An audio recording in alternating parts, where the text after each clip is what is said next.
Yes, here we go. It is the T.N.F. A wee bit of a later time. It actually is a T.N.F. tonight because we're back at the old school time of 9 o'clock. The judge can't be with us this week, but look at this standing I've got. The man from the Carpool, the main man, Conor Carr. Conor, great to be back on the bus with your good self, mate. Me and you have not done a wee show together in a long time, so I'm particularly looking forward to this one, mate. How are you? I'm good, mate. It's been good. It's been a long time. It looks like a long time since I've kind of done anything. Obviously, work and personal situations have been getting in the way of jumping on and doing my thing. But it's all good. I've said it's been quite the last couple of months, but I've done a bit of soul searching. I've had a bit of an Ooh. epiphany, and I think I'm finally okay with trying not to be as of a bitter bastard anymore. But there'll Oh, probably mate. still be some licks coming here and there. But the last couple of months, I think it's also kind of it's kind of came in with a combination of them kind of being not relevant in terms of the league and stuff like that, and That'll definitely help you with kind your of zen. That'll help you with your kind of zen, kind of definitely. bantering with like some Rangers mates and that, and I'm kind of just like. I was just kind of thinking, so I'm like, see all this bitterness I've got stored up inside me, and then how raging and that I get. I said, it's not doing me any favours. It's not doing me any good for my mental health and for, just for being a decent human being. And at the end of the day, you've got Rangers fans who are pals. We've got Rangers fans who are pals. People in the chat probably do as well. And at the end of the day, the infighting, the toxicity, the tribalism will always be there, and it'll maybe always be a part of you because it's the way you're brought up and it's the way this country works football and whatever. But at the end of the day, I'm kind of deciding to take a step back and look at myself as a person and look at the whole picture and say, do I really need to get that raging on the bus from time to time? Ah, No, it's all really. No, no. really. You're one of the bus's favourite sons, mate. Just you be you, and I'm sure everyone's always enjoyed your epic rants at times, mate. And and by the way, Oh, they'll still be there. Don't worry. if They'll you're now still be zen, there. that's okay as well, mate. That's okay. I mean, we've seen this with the judge of late as well. It's like someone's chopped his bollocks off of late. He's in that zen spot as well. He's even got to Champions League games now. So, like, listen, mate, it's peace and love, man. It's peace and love. Remember, do all that good stuff before we get stuck in. Gives a wee like, gives a share, buy some hair, all that carry on. Remember, and hit the subscribe button, hit the bell. We ain't going to be one of those channels like all the rest of them doing wee soppy videos and soppy posts about, oh, we're so close to this target and all that pish. We've been doing this a long time. If you like it, you like it. If you don't, nobody cares, mate. It's all good.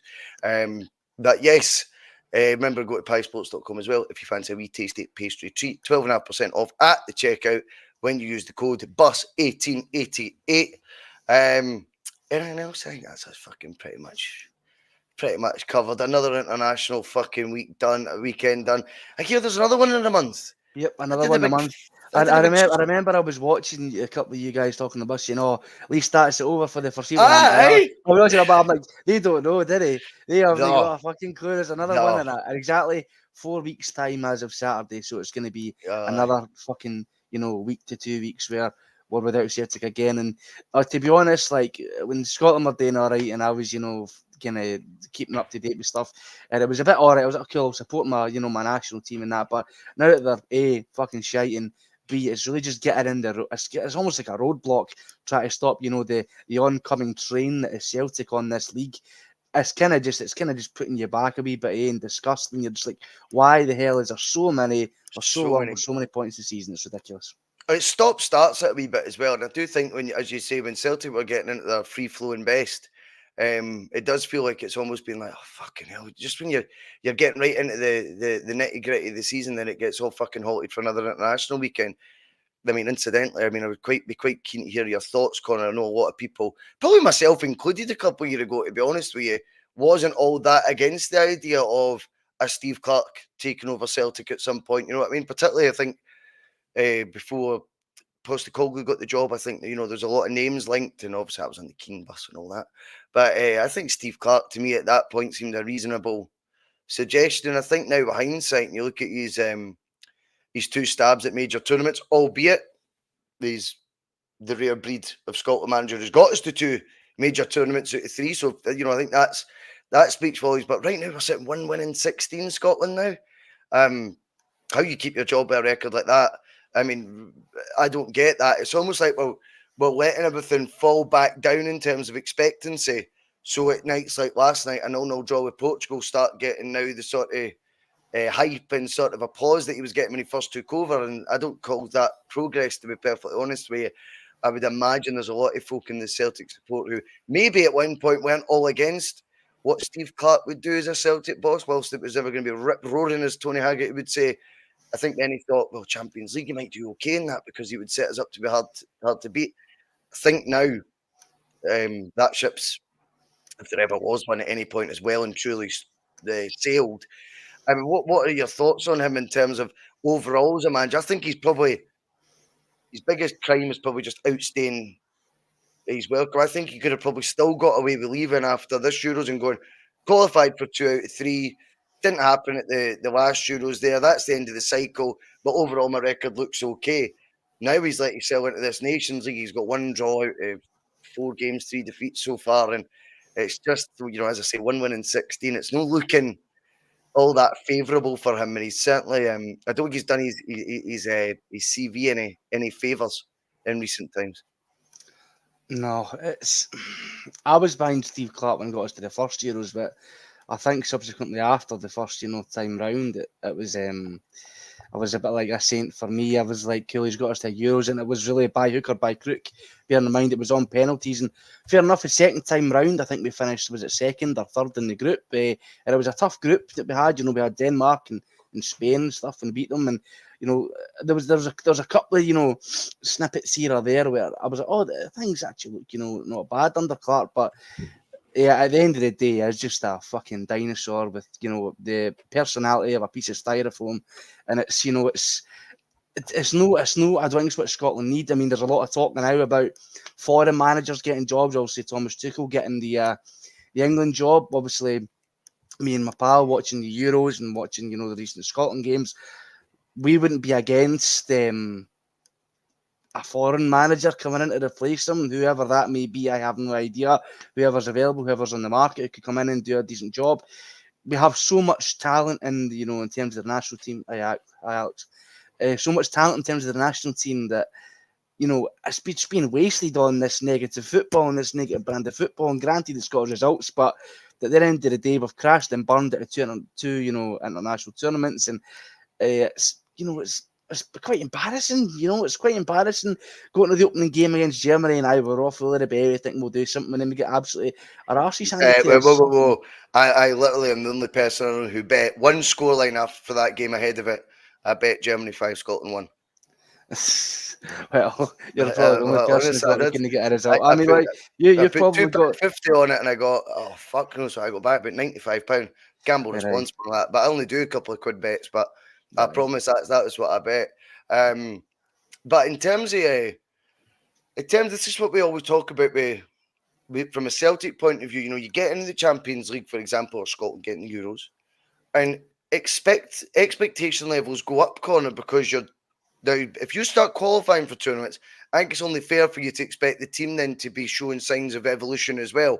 And to me, he seems to get achievements with a squad and then still teach them a message that you're not as good as who you're about to play. Play within yourself, play defense. And I think that's a really confusing message. Like, we've beat Spain twice, and yet the next game you go into against even remotely reputable opposition, and he wants you to be, with a handbrake on.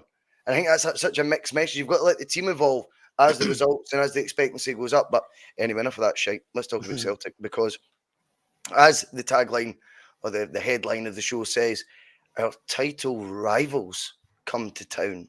It's a big game Saturday. 200% records on the line. Someone's always got to go. Will it be Celtic's? Will it be Aberdeen's? I think we go into heavy favourites. I don't think I subscribe so much to this mad narrative, right, in the media seems to be Celtic are getting plenty of plaudits, and by the way, that's just because you have to, right? Because the football we've played so far this season, take the Dortmund game away, they're doing it through gritty teeth. Let's be totally honest. Well, that's fine, but they can't not though still praise what it is, whether it's through gritty teeth or not. I accept that. What's annoyed me though a wee bit from the Aberdeen sort of standpoint is the narrative they've been building is they've not had a test yet. Now, I'm sorry, a team that finished bottom half last year in the SPFL, that have now racked up 13 wins from 13 in all competitions this season, have had tests. That in itself, 13 wins out of 13 is one hell of a doing in Scotland for any side, including us, in all competitions domestic. We'd be raving with 13 wins from 13 in all competitions. So I don't get this. They've not had a real test yet. That in itself is one hell of a test. If you were to put that as a challenge, go win your first 13 games of the season. It doesn't matter who they've played. To go do that is a test. And I think it's almost been trying to dilute and trying to negate the threat of Aberdeen and make it sound like, the only reason they're ahead of who is because of this sort of favourable fixture run. But I think it's so impressive. Patrick McLaughlin's in the chat there, and he's saying, Aberdeen have an impressive 13 wins in a row. We're unbeaten since the 3rd of March. Absolutely, totally get that. But for me, Conor, this is a test for Celtic. We need to take seriously, and I certainly won't be subscribing to the argument that the side we're about to play, Conor, is one that's not really been challenged yet or had a real poser in front of them. The record speaks for itself. Yeah, I mean, and let's be honest, they've not played any of the big boys yet. Let's have a look at the big boys on paper. Rangers, shite. Hibs, shite. Hearts, shite. Guys like St Mirren, Motherwell, St Johnstone, whoever, probably put up more of a fight, to be totally honest, than the likes of Hibs and Hearts and Rangers this season against Aberdeen, because they're clawing for the points. They always need the points. Rangers and Hearts and Hibs realistically will rack up the points throughout the league season. It's a kind of common knowledge that always happens. They don't necessarily need the points, but early doors, the weird guys need the points. They need to have a good start because they can't, catch up later on the season. It's almost, an impossibility. It's very, very hard when it comes to crunch time. So Aberdeen and Jimmy Thielen's come in and done very, very well. Granted, he only lost the league in Sweden on goal difference. Last season it was goal difference they lost on. It was with his Elfsborg side. They got beat off of Malmo. Now, how that Malmo team won that Swedish league, I have no clue. Granted, it's kind of like a 2-team league relay, because I also watched their game, against, who a few weeks back, and it was one of the worst, most abject performances I've ever seen from a fucking team in my life in Europe. It was absolutely diabolical. But Jimmy Thielen's came in. He's obviously, a coach with some pedigree. I mean, he's a hell of a lot better than Neil Warnock, that's for sure. I mean, the fact that he was able to come Doesn't into it show Aberdeen. you as well? Doesn't it show you? See, when you just did the Warnock comparison there, I mean, firstly, that Dave Cormack who's there does my nothing anyway, right? Because he used to be, he couldn't get out the media enough when he first took over. He's maybe kind of not as bad now, but he was all over, doing post-match interviews and stuff like that at one point as well. But what I would say about the Warnock and Thielen, or however you pronounce his surname, comparison is, one's a left field option, right? That's took obviously a wee bit of background research, a bit of digging, a bit of finding out more about him, and just a wee bit of a broadening your horizons and more of an open mind to go for a Jimmy Thielen. Whereas Neil Warnock's the actual polar opposite of that, and was literally, he's a name that's known in Britain. It'll get his wee bit of attention, and hopefully he'll do what he could do at the likes of Cardiff and shit like that. Even though he's about 105. And funnily enough, the one that's took a wee bit of deep thought, the one that's took a wee bit of analysis and research, is the one that's proved most successful. Conor, I can see you reading those comments, boy.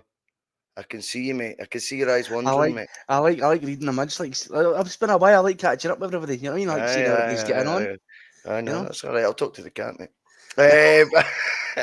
I think he is a more progressive appointment, and now you reap the rewards for that. You contrast and compare that with an appointment like Warnock, and it's just night and day, isn't it?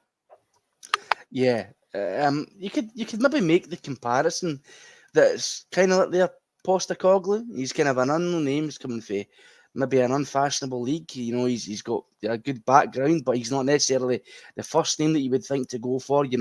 I'm pretty sure that Scott Brown and Neil Lennon and whoever else were getting their names, lined up on a sheet to be the next Aberdeen manager, according to Sky Bet or whoever. But Jimmy Thielen comes in, kind of out of nowhere, foreign manager, clearly likes, he's attractive brand of attacking football, and has kind of took Aberdeen by storm. And it's refreshing to see. In all honesty, I like it. people, I am nervous going into this game because there's a lot on the line here. This is where we're going to see if Aberdeen really are title rivals or whether it's a bit of a flash in the pan. I don't think it will necessarily be that. They could, have a bit of longevity in the season, but we'll see if, they've blown their load a bit early in terms of, the league season and stuff. But once they take their first punch, say Celtic give them Mhm. that first sort of killer blow, Aye. and it'll be interesting to see how they recover from that, won't it? I mean, I don't know how old you were in the 05-06 season. Probably disgustingly young, mate. Yeah, I was about 8. But I mean, it always takes you back to when Hearts did. I think they won 10 out of 11 in the league, and one was a draw. They were unbeaten their first 11. I think was it us they drew with? I think in fact it might have beat us, but they played 11, won 10. I'm sure they were, and they sacked George Burley from that position, top of the league, mate, and sacked the manager after 11 games in the league, 10 wins, 1 draw, and this is as close as we've had since that. I know Aberdeen have finished second a few times, which people want to forget about, because it means that another team finished third in recent history. But that's the reality that has happened. But neither of those seasons that Aberdeen finished second, when Brendan was there and Ronnie Dyler was there, did they start this well. So I think it's a bona fide test for Celtic. But whilst it gives you a wee bit of nerves, I'm also fully do you mind? I'm also fully expecting that Celtic will get the result. Fully expecting that we'll go out and do what we need to do. We spoke about the Champions League game with Bratislava. It sounds like I'm going all over the place here, but no, stick with me. That was a game where we had to do what we should be doing. And I think what Celtic should be doing Saturday is putting Aberdeen to the sword. And if Celtic can do like they did with Bratislava, whilst it could be tricky, if they do what they should do, that means it'll be, I think, a comfortable Celtic win. Oh yeah, most certainly. Now, I know Bratislava didn't exactly put up much of a fight, to be honest. It was a bit of a damp squib on their end, to be honest. But they still managed to, qualify for the Champions League, which a team like Aberdeen, let's be honest, could only fucking dream of, especially recently. So they got there on merit, and we still managed to absolutely pump them with how good we've been this season, with that pressure on the line, because there was pressure there, granted. It's, it was a, hi Pam, it is a, it was a high stakes game. I know it was against maybe non-fashionable opposition, but it's the first game in Europe, the first game in the new format of the Champions League. We had to come out the blocks, sprinting, and we did do that. And it was what I don't think anyone was expected for it to be that much. And we went and actually were like, whoa, this is quite interesting. Then also went and got absolutely battered off of Dortmund. So but that's neither here nor there. But the opportunity is still there, and the ability is still there, and the players, and I fully believe in the players, the manager, just the way everything's going now. It just seems it's all kind of coming together in this beautiful marriage of, everybody is on board. We're also, signing a guy who's, a director of football now and that as well, who whatever he's going to oversee, and however, deep his, role is going to be. I believe his role is to, develop the youth and sign players that are going to be ready for, Champions League, games and stuff like that, which, sounds great on paper coming for the guys at the board and stuff like that. We'll have to wait and see if they actually uphold their end of the bargain.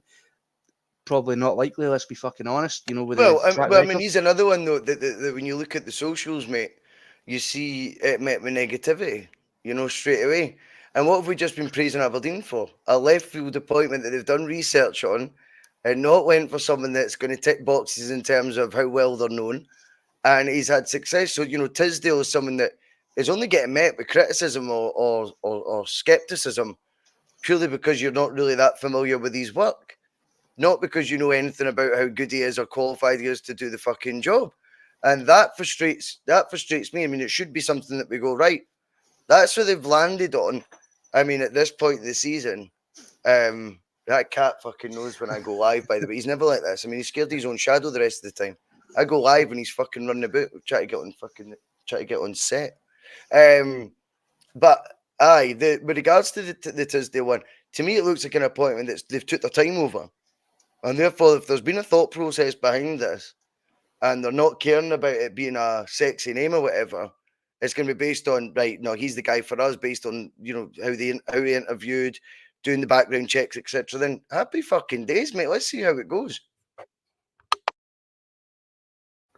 Aye, exactly, mate. Like it's it's important not to go off half cocked. Like, you know, I am the king of, you know, just jumping in 2-footed. You know, I'm trying to do my thing now, where I'm trying to be zen, I'm trying to be calm, I'm trying to analyze this from all angles rather than just, you know, jump down the throats of everybody. We will see what happens. You know, the future is not yet determined. You know, so we need to take a step back, wait and actually come and see, you know, what is offered to us, what is served up by this guy Tisdale, and you know, not just that as well, but for the future as well, the implications, the potential could be absolutely massive for this. I've been crying out for, you know, a director of football for so long. We finally got one. Oh, that's no fucking good enough. Oh, but what about this guy? Yeah, give the guy a chance. We said the same thing about Postecoglou. We said the same thing about certain players that came in. Luke McCowan, when he was signed, was deemed as unfashionable. He's my fucking one of my favourite players now. I love him. I think he's great. I think he deserves more game time than he's currently getting. Possibly ahead of Hatate and guys like that. Because he's clearly shown what he can do. He's clearly was unfashionable, clearly wants to try hard, work hard, show what he can do. What's to say that this guy Tisdale isn't going to be the same? Well, exactly. And you would like to think as well, by the way, at this point in time, that Brendan's got his fingerprints on these sort of decisions right now. So whilst they're in this good place and things look to be looking rosy everywhere, and Brendan seems to have had some sort of sway in the summer that perhaps we didn't expect, perhaps it's through default through Matt Riley. You could be cynical on one side, but I think in others you could go, well, he's definitely managed to persuade the board to do certain things they wouldn't normally in terms of outlay in the transfer market. I think with this one as well, I mean, that doesn't strike me like the board have went above Brendan to make this decision. I just don't see that being the case this time. So if he's involved in it, I think we should be consistent and just go, you know, he's kind of getting the other football decisions right so far. Let's back this one. Anyway, back to the Aberdeen thing. The fixture at the weekend, as it's billed, you know, the top of the table clash, 100% records on the line. Someone's always got to go and all that, you know. Interesting corner. This year, the TV setups changed a bit. So Premier Sports have now got a wee bit of leverage. There's X amount of games they can now sort of cherry pick and offer a nominal fee. I think it's around 75 grand to each participating club. I mean, he's never up there. But it's 75 grand to each club or something like that if they'll allow TV live coverage of a fixture that wasn't originally on Sky's list, right? So naturally, this has been a fixture that's appealed to Premier Sports because Sky have like an allocation they can use for Celtic home games. So they're not seeing this as one they're valuing in that sort of bracket. Do you know what I mean? They're going, right, look, we've allocated sort of the games we see us covering at Celtic Park. So here's one that's available for a TV company like Premier Sports as part of their new broadcasting deal to go, right, that looks like one that could sell. That looks like one that we'd have a TV audience for. Top of the table, unbeaten records. Brilliant. Obviously, it would involve moving from the Saturday 3 o'clock time. Celtic turned it down. Now, Celtic's argument will be, we've got paying customers for this that have already bought tickets, etc., in advance, and now it's going available to everyone, sort of thing. I've got to be honest. See, from my point of view, I think it's a wee bit backward. I think Celtic have a massive. They're quick to tell you they've got a worldwide audience. You know, one of the best sport clubs in the world. But domestically, you can't deny as well. With 52,000 or 57,000, 58,000 home fans, whatever it may be, at the weekend that are there, isn't the limit or the ceiling of Celtic fans that want to watch the game at the weekend. It is not. And you're preventing then a further additional amount of Celtic fans who aren't going to then just choose their own means to watch it, which they will.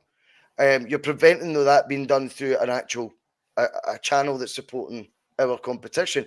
I've got to be honest. I think if this was the Cream Buns doing this, I think we'd be slagging them off for it, going, as usual, they're going contradicting, what's best for the league, stuff like that.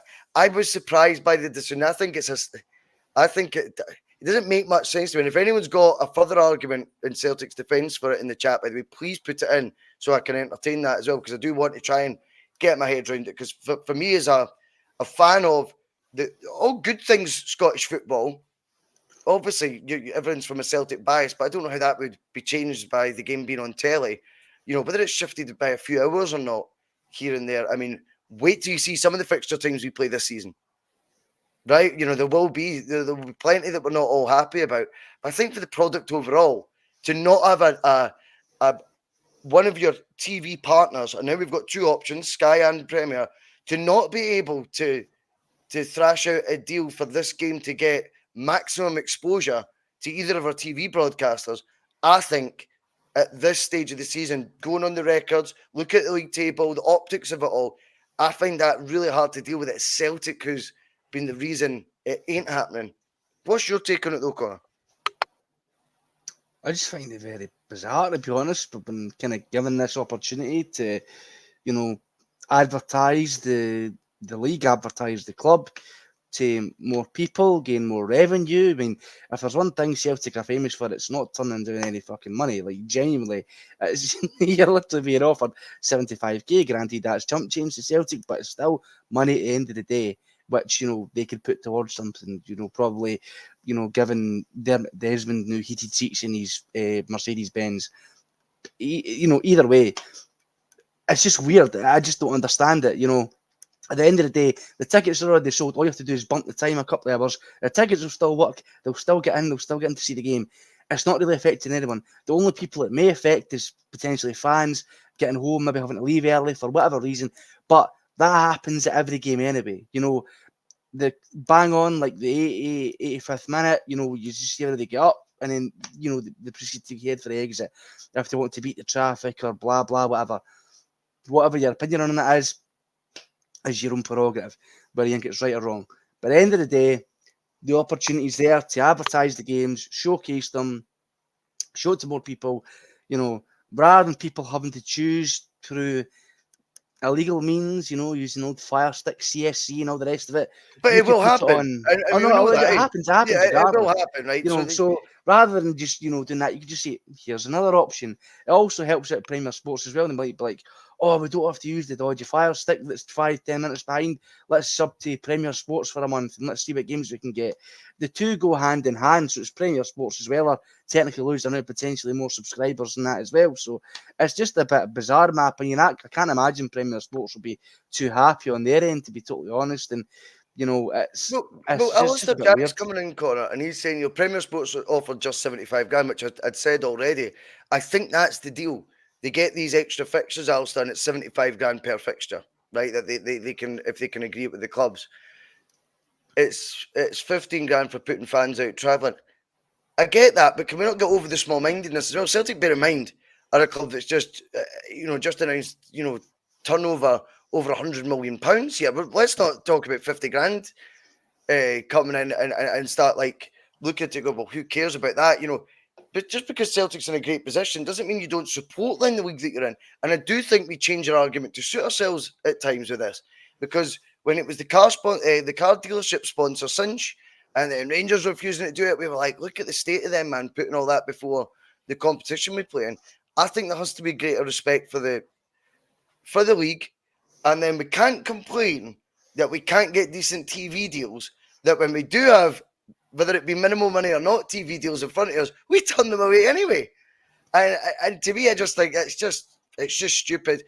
I'm gonna guess that there's a lot of it like when people have bought the tickets, this is the time, this is the date of the fixture, and we ain't willing to change it. And if the argument is we're not willing to change it in case unless we get, what are we saying here, Alistair? 250 grand. They're not going to get more. Like, do you know what I mean? Like, it's all chump change in the grand scheme of things. Where Celtic's at, whatever you're going to get for an SPFL fixture. So I think there has to be a wee bit of come and go there. And I'm disappointed to think that after the electric start Aberdeen have made, the start Celtic have made, that even we didn't expect as Celtic fans, we've got the two best sides in the country coming together, and we can't, between two TV broadcasters, work out a way for fans to watch it. Don't come to me come the next TV deal that's arranged and forget about these examples, mate, as to why Sky will only offer X amount. It stares you in the face, mate. We're not helping ourselves with these things whatsoever. I say it time and time again, mate. We're the league that hates itself. You know, there's opportunities there, ample opportunities to take the league to the next level. You know, we're now sponsored by Carling. Yet you can't get a booze at the game because of an incident that happened 30, 40, 50 years ago. It's genuine farcical. You know, the egg chasers and the toffs that go to the rugby, they can drink all the live long day, go to the football. The ones that are in England who they cause as much problems as us in terms of football hooliganism and whatever else you want to put it that way, especially internationally. They can go and have a bevy at the game and have a drink at the game, inside the stadium. We can't. And obviously, Celtic and Rangers, we get tabbed with the brush that, it's our fault and all the rest of it. And, it shouldn't have happened at the time, but it did. But it was a long time ago. It's time to move on. It's time to modernise. It's time to get with the times.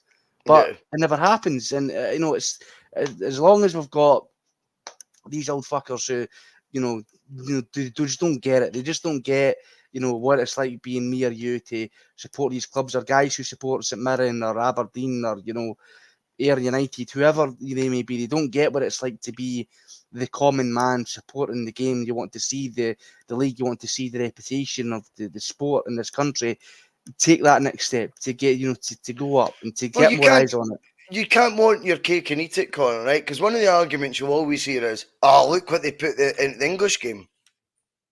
See, you need to remember what in the grand scheme of all that is, right? I look at fucking every Monday night since I can remember, there's been English Premier League football, right? 8 o'clock kickoffs on a Monday night. And trust me, these teams are travelling way further in England than what they are in Scotland. These teams do it because they know it's improving. They've got their commercial deals or their TV broadcasting deal, and they respect it, and they want to grow that, and they want to build that relationship. If you tried to do that in Scotland, like travelling to Aberdeen, I mean, you've seen before, like fucking on Sky, it could be Southampton against Newcastle, mate. Monday night, 8 o'clock. One end of England to the other. Fucking just Scottish clubs just wouldn't do that. They wouldn't do that, but then they'll keep contrasting, comparing why England get more money than we do. And it just frustrates me, that lack of flexibility with that, and then complete moaning when the next TV deal comes out and they wonder why. Where you can give real life examples as to what the difference is in terms of cooperation with these companies that put money into your sport or are trying to put money into your sport. The cooperation's there for down south. Whilst you just think they're this big cash cow who just get it all their own way. No, they cooperate. They work within the broadcasting rules. They do crazy times fixtures. They travel a lot further, by the way, for these fixtures to be done. They put fans' noses out of joint to get that. I mean, we can't get the two top teams in the country to move the game by a few hours, and it's not on Aberdeen that one. It's on Celtic. I mean, there's the glove. The prime English fixture of the weekend is 4:30 on a Sunday due to Sky, but English clubs have loads of money due to Sky, so it's called playing ball with those who are funding your product. And we're in this crazy position in Scotland where we could turn our noses up now to those that want to broadcast and advertise our sport. I can't work that out. Time for Heroes podcast comes in. Celtic v Aberdeen is worth far more than 75 grand. Right. Secondly, just let's straight on that first point. Who's it? It's worth far more money to who? Based on what? No one else is willing to pay more for it. The only offer in town is Premier Sports TV deal for it. So it's not worth more than it, because otherwise there would be an offer for more than that. Premier Sports have arranged this extra broadcasting deal for 75 grand per fixture. So if it's worth more than 75 grand, based on what offer? Based on what? And secondly, they're about to make zero extra on it. Fans travelling from further afield, we've just covered that with what the English fans do. It's forgotten all too often at kickoff times. It's good on Celtic. If it is good on Celtic, that's fair enough. But as I say, my point is the broader fucking Scottish football thing. And I think, you can't be then the same fans moaning about whatever the next broadcasting deal is. When we get told as Celtic fans that we only care about ourselves, we don't care about the wider Scottish game in general. It's Celtic and it's all about Celtic. Granted, I'd say but probably more guilty of that than, a lot of people, probably Rangers a wee bit more so. But this is something that would help all of Scottish football if these, extra games were getting shown. It's not just us, not just Aberdeen. So you can't be saying, good on Celtic for turning down that money and turning down more people watching the game. When at the end of the day, if Celtic took them up on it, gets more eyes on it, gets, more people interested in it potentially. Obviously, the metrics and, the actual figures behind that could be anybody's guess, to be honest, because we don't actually know. But the There is no potential is offer of there. more than that. The There is potential no is offer there. of more than that. So I don't know how it can be worth something that doesn't exist. But the offer of 75 grand Celtic have turned down. And anyway, we'll move on. But for me, I mean, Cool Daddy doesn't care for the rest of Scottish football, and the Celtic's in Scottish There's my football, though. point. Well, Celtic's but in Scottish football, so you've kind you, of got you, to you, admit. I don't. I don't get the narrow-mindedness. You could argue we are Scottish football. Say that in a hushed voice, but you could argue that we are Scottish football. Let's be honest. You take Celtic out the league, arguably take Rangers out the league. What else is there? Like watching Aberdeen and Hearts win every single year. Who'd pay to watch that? Certainly wouldn't be paying 75 grand for it. I don't think. No, well, I just don't. I don't get that logic, to be perfectly honest with you, mate. But anyway, we will have a wee look, see what comments have came. Any comments came in? All right. Remember, put hashtag T.N.F. It is the forum, after all. Plunging to there, we would have got no credit if we were 13 games undefeated, which I suppose is probably true. I get that point. For me though, it's about not about Celtic getting the credit. We don't expect it from the media. I think though there's been a negative thing towards Aberdeen doing it, which for me is not actually aimed at Aberdeen whatsoever. It's just purely to sugarcoat and keep Rangers fans sort of purring away listening to their radio station or their TV channel or whatever, because it's bullshit. Do you know what I mean? But it's to keep Rangers fans away from the reality of what's staring them in the face, which is the league table. Do you know what I mean? That's what that's about, Connor, isn't it? When Celtic, would we get the credit? No, probably not. I agree. Many would argue Celtic's in a position where they should be doing it. I still think 13 wins in all competitions domestically, even with Celtic's financial gulf, I'd be applauding. But I hear what you're saying. I think in the MSM plunge, it wouldn't get the credit it deserves. For Aberdeen, though, not to be getting the credit it deserves, they've been told it's been a favourable run and they've not been tested so far. That is purely to appeal to the other side of Glasgow. You can just guarantee bullshit, they'd be getting the credit, though, wouldn't you? You can Oh, guarantee they'd be getting that's the a great credit. point. They'd be getting it. They'd be getting it. It'd be like, Philip Clement, tactical genius, is here to take over the league, and watch out, Celtic, here he comes. Aberdeen do it under a brand new manager, new style of play, new tactics, all the rest of it. Not a peep. It's been favourable. You haven't really played anybody yet, have you? Can't have it both ways. No, totally. As I'm watching the debate, rumble on in the live chat, I mean, Cool Daddy said we are an international team. Smell the glove. I agree with him. He says, unfortunately, Celtic need an opposition team to play, though. But Cool Daddy says, smell the glove. That can be in another league with actual competition. Now, see if you're in a league, right, where you're not given that competition you're currently in any sort of exposure, i.e. with TV, televised games and stuff, don't be surprised if this international league starts and we're not high on that pecking order. You're only diminishing your chances of getting invited to these fantasy international leagues that don't exist by not maximising the exposure the league you're currently in is in. So it's honestly, I don't get that logic. I don't get that logic at all. Alistair comes in. I put this on to you, Connor.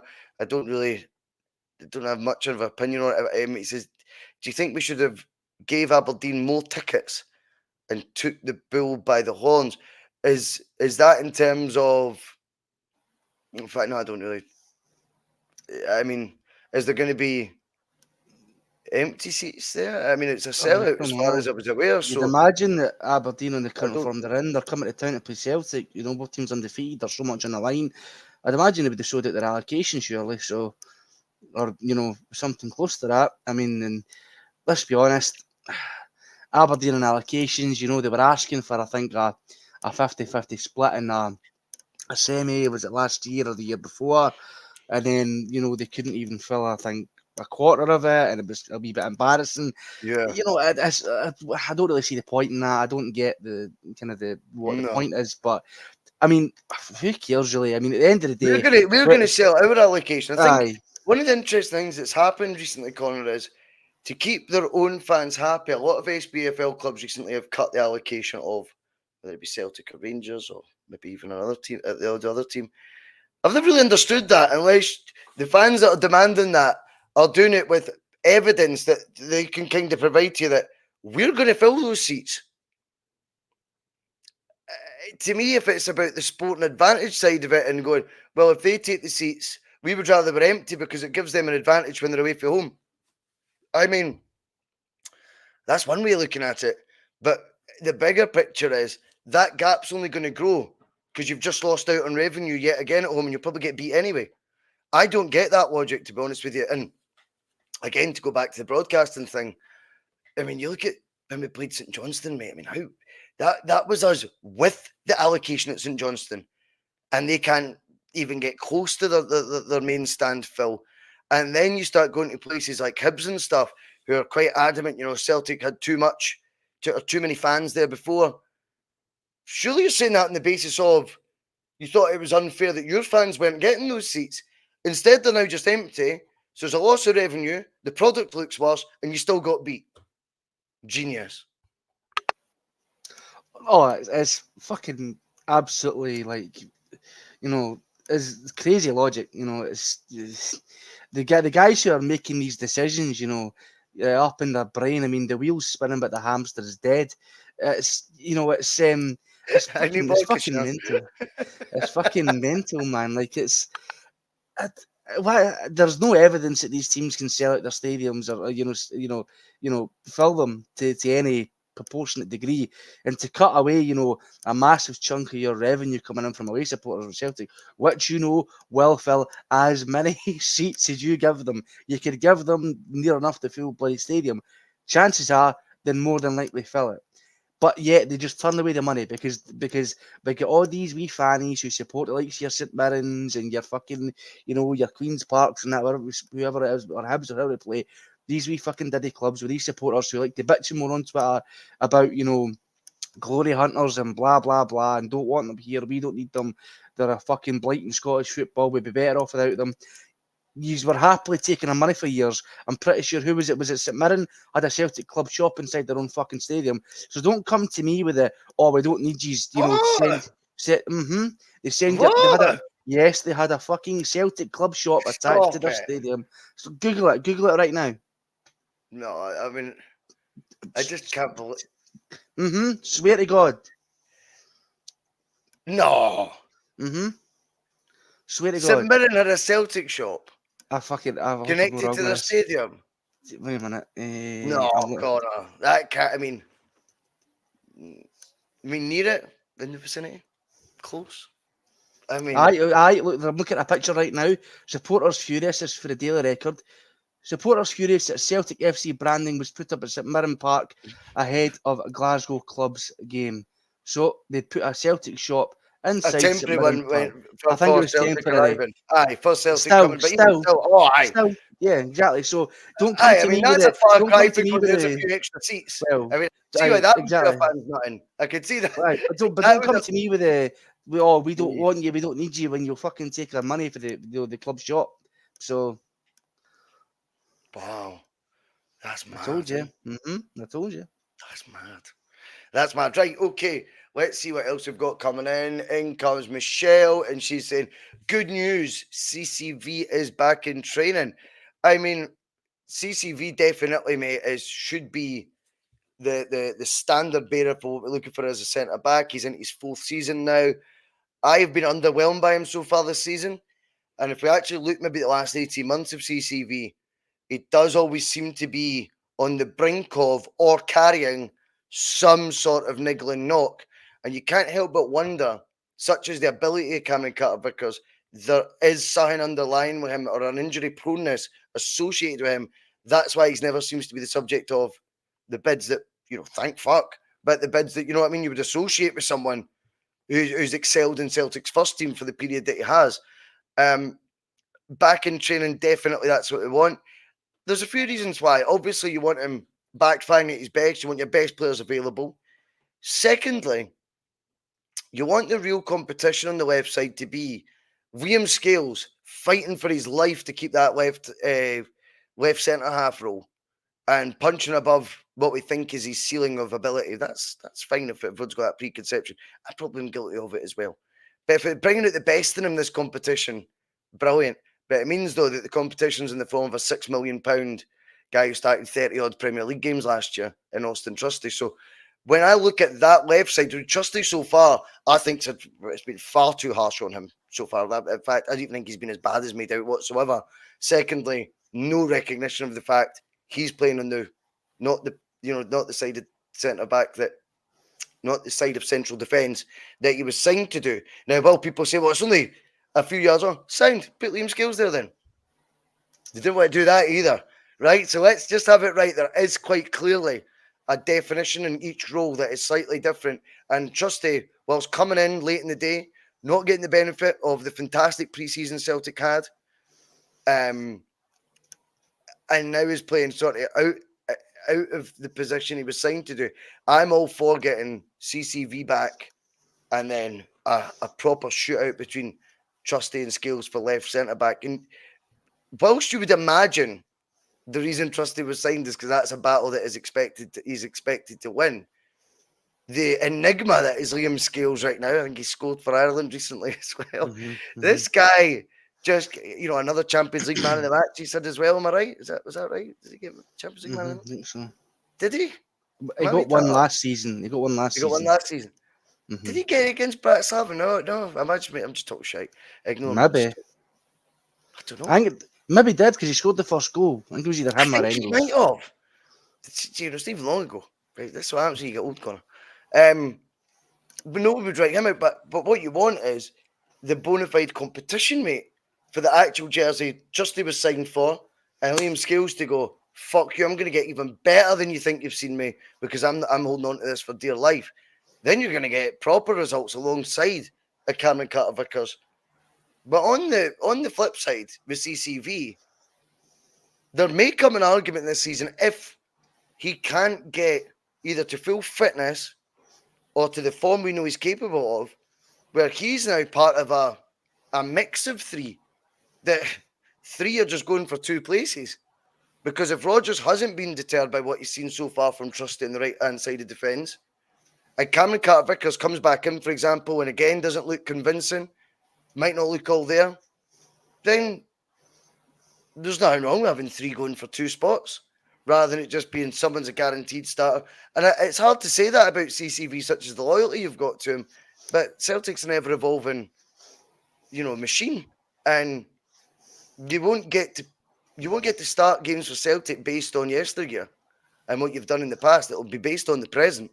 And if I was honest, I would say CCV so far this season has certainly not lived up to the high expectations that we put on him. No, but then when you take into account obviously the injuries and stuff like that, it's almost understandable. But at the end of the day, that might be an ongoing thing, though. So if that is understandable, that might mean that the performance level doesn't get to where it could. He needs to get back up to what we know him doing. He's been an absolute stalwart in this team the last few years, and we were being honest at the time. He looked better in a Celtic shirt during his time. He had been a better defender than big Virgil van Dijk did during his time at Celtic. Talking about them as Celtic players individually. And he earned those stripes, he'd earned these flowers for the performances that he put in domestically and in Europe and stuff like that. But we've never went into a Champions League campaign with Cameron Carter-Vickers being fit. I think he came back during the game against Lazio last season, in which he was just back from injury, and then he inevitably gave the ball away for them to go and score the winner. Is that when he came on as a sub? Yes, it was when he came on. He came on as a sub for Nathan Inge. It was no Stephen Welsh. Remember the guy? He came off the bench for the Liverpool boy. Nat Phillips, fuck off. I think it was that. But I think a fucking paraplegic would have been better going in the pitch than Nat Phillips, to be totally honest. Because Plunge comes in, Conor Plunge says CCV has been injured. If he's injury free, he plays. What does a completely injury free Cameron Carter-Vickers timeline look like? And when has he been When has he been in the last 18 months, Plunge, that guy? And that's probably where my concerns are because, yeah, in a hypothetical world, 100% fully fit, fully firing CCV is as first to pick in the team sheet as anyone. You know, you would put like Cal McGregor, I think, levels in terms of that's non-negotiable. He plays. I'm not sure there is often you're going to get a completely injury-free and then like sort of fully fledged in terms of 10 starts in a row without injury at all. Cameron Carter-Vickers. I think that's one of the reasons I think that is because I struggle to work out how he's not been the subject of more interest. Because while he's surely done at Celtic as what everyone else has, he joins at 23 years old. He's part of a successful side. He's performed, he's been one of our best players. The rest go for the big bucks or are subject of bids at the very least of decent fees from better leagues. He doesn't seem to have been really the focal point for the clubs that normally swarm around Celtic's sort of better players. And you can't help but think then it's that there's some sort of underlying issue. And then I just use my own sort of eyes and go, when was the last time I seen Cameron Carter-Vickers start double figures matches without a hint of an injury? 10 to 15 games in a row, no sign of injury, and that version of Cameron Carter-Vickers, I totally agree with Plunge, that would be an injury-free one, and he plays. No two ways. I'm not sure there's that often we get that now. No. We get that run. You know, and you know what I'm saying? I'm not trying to be, it's not his fault, but I'm not trying to be harsh in the slightest. But, you know, he just started the last 10 games there, and he's completely niggle-free, no injury at all. Fuck me, yeah, he is the number one centre-back. I'm convinced he still would be. No two ways by miles. I'm not sure how we get him to that, though, because I'm not sure that's existed the last 18 months. No, and let's be totally frank, as soon as he's injury-free, he comes on, as soon as he's back. So the chance of him to properly heal and not pick up any more niggles is minuscule at best. You know, as soon as he comes back, you know, you're just counting down, you know, the games until he is subsequently injured again. You're every time he's on the end of a bad tackle, or he stretches too far, or he grabs, you know, his back his thigh, or his calf or whatever. You're like, oh fuck, you're fucking looking away for the TV or away for the pitch at the stands. You're like, oh Jesus, not again. And it's because he's so good. It's because he's been so good. He's been so consistent. That is why we have that feeling. And he is, you know, the stalwart, the centre half, the colossus at the back that all the other centre backs coming into Celtic should aspire to be, or aspire to be better than. We'll take this point and then just while you're in full flow here, Connor. Michelle says it's because he always returns back too soon. But ironically, it's Michelle who's kind of came in at the start when he's back in training. And you can almost hear that optimism in he's back in training, so let's get him in. That's surely what the reason of the first post was. I mean, you think about that. Is there a point there that if he's always returning too soon, then you're not going to get that 10 to 15 game run of complete injury free in the best version of CCV? Or is there then the argument where we talked about the trusty Scales on where you go, well, as much as Scales wasn't signed to be the right hand side of the central pairing, he's still trusted to do that role because he is, you know, someone with a decent pedigree, a decent CV to be, not a CCV, a decent CV to be at Celtic at this stage in his career, that we can then allow Cameron Carter-Vickers to have those extra couple of weeks getting back from whatever knock it is that he's recovering from at said time, and not brought back in too soon, as it were. My hunch is, genuinely, if it was only a case of Celtic keep bringing him back too soon, the other interested clubs, the vultures of football, mate, would identify that as well and go, well, that won't happen at us because we've got 10 options for centre-back. They've arguably been swarming after his second season, you know, but it's not happened as of yet.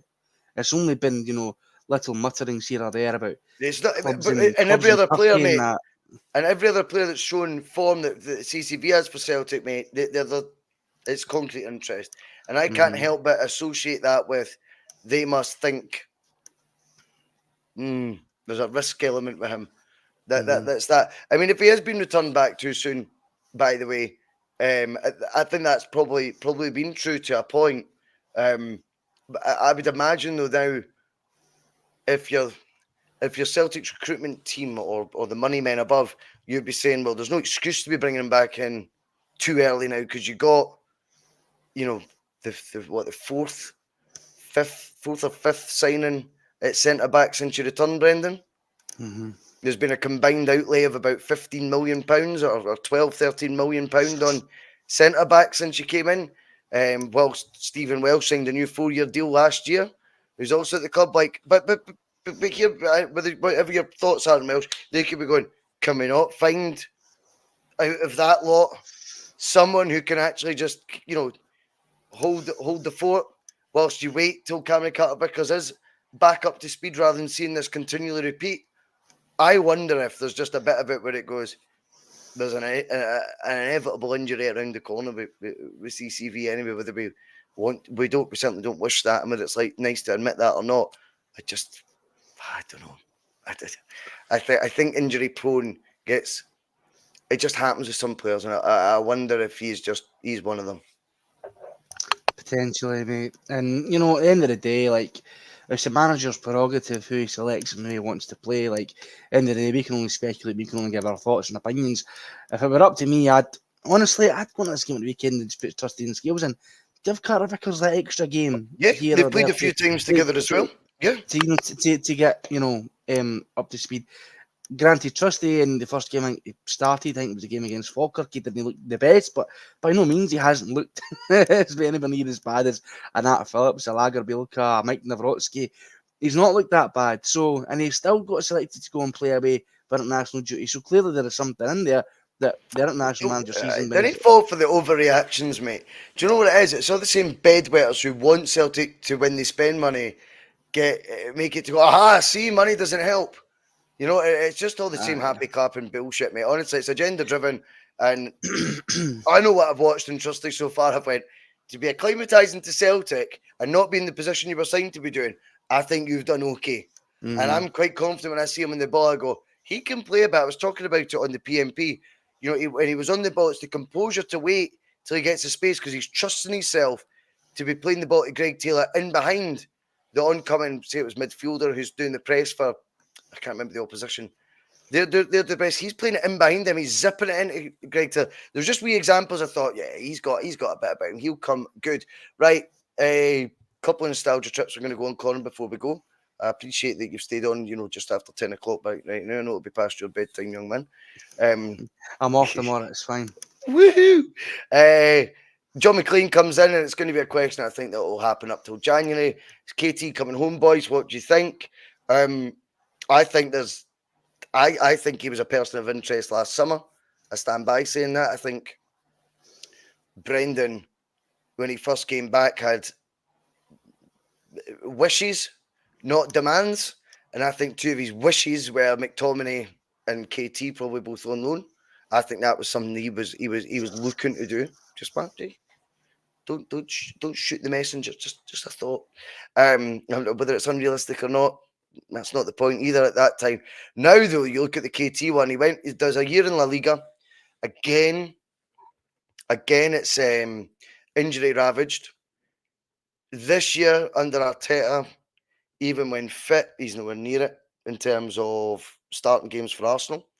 I'm not sure whether he's in the last year of his deal. Some folk have said that. I thought he was on a longer contract than that, to be honest. I don't think he's in the last year of his deal. Someone could correct me. I don't keep up with Arsenal's contracts, but I don't think. I think he's signed longer than 2024. I just said I don't keep up with their contracts. Now I'm telling you how long I think it is. But KT January cut price deal, maybe a loan at the end of the season option to buy. I'll be honest. I've got my own opinion on it. Is it works if managed correctly? Now, there's two sides. There has to be a will from the player, which I think there will be. I think he's had his fun now. He's played in 2 of the top 3 leagues in the world. He's done it. He's had his experience. I think he'd be fine to come back. And I think the Celtic to come back to would be under the guy he got the most out of him before, and that was Brendan. So, would Brendan want to entertain it with his injury record?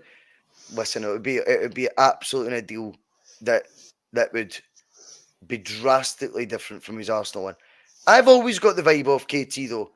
If he can make his money, which he's done, he'll be okay with that. He'll know where he's at. You're right there, Connor. You Itchy back. itchy back. I'm glad it's your back. You're itching, mate. Just fucking, it's like I'm excited. KT's coming back as well, mate. But fucking, you're putting me off, mate. I think there's an argument to be had that you would go, can you manage him properly? And if you can manage him properly, that would mean he's a big game player, but that would then by default having someone in situ, who I don't think would be Greg Taylor, but maybe Alex, who've got the new, and going, you're going to be developing your career whilst we wheel out KT for the bigger games. And if you can get 30 starts off each over a season, and the more important games, KT's, because he's going to need management. I mean, someone said that, Robert Gibbs, he's made a plasticine not worth it. And he's quite dismissive, like stuff like that. I don't think it's really fair either. I think he's definitely, if I'm going to say CCV might be injury prone, definitely think you could label Kieran Tierney in that bracket.